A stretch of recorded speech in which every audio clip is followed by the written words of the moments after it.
Bienvenue pour cette nouvelle séquence d'actualité sur votre chaîne d'information Lilia l'Info. Avant tout, je vous prie de vous abonner en cliquant sur le bouton rouge et activer la cloche de notification. Likez et partagez. Fatou Bensouda, procureur général de la Cour pénale internationale, CPI, est très bientôt en fin de mandat et son successeur Moussa Dikan prendra officiellement la succession de son poste le 14 juin 2021. Alors celle-ci a été interviewée par France 24 dans le cadre de l'émission.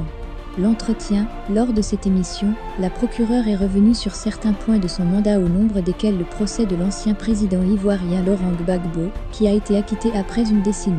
Fatou Bensouda en substance ne tiendra pas pour un échec les conclusions de ce procès proclamant la libération de Laurent Gbagbo, puisque les juges ont effectivement les crimes commis en Côte d'Ivoire. Alors ce procès trouve donc toute sa raison d'être, puisqu'il concerne les victimes et non la chasse à un camp présidentiel quelconque. D'ailleurs, pour aller loin, elle rappelle que les enquêtes sur le camp pro-Ouattara sont toujours en cours, qu'elles progressent bien et que des annonces publiques seront bientôt faites.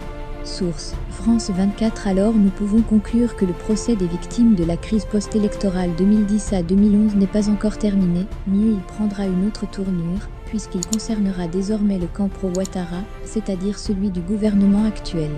Quelles seront les coordonnées conclusions de celui-ci? Quelles sont les vérités qui pourraient ressortir de ce procès?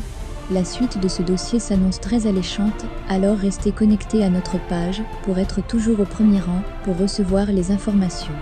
Partagez l'article et restez connectés à notre page juste en cliquant gratuitement sur suivre situé en haut à droite de votre écran si vous ne l'avez pas encore fait.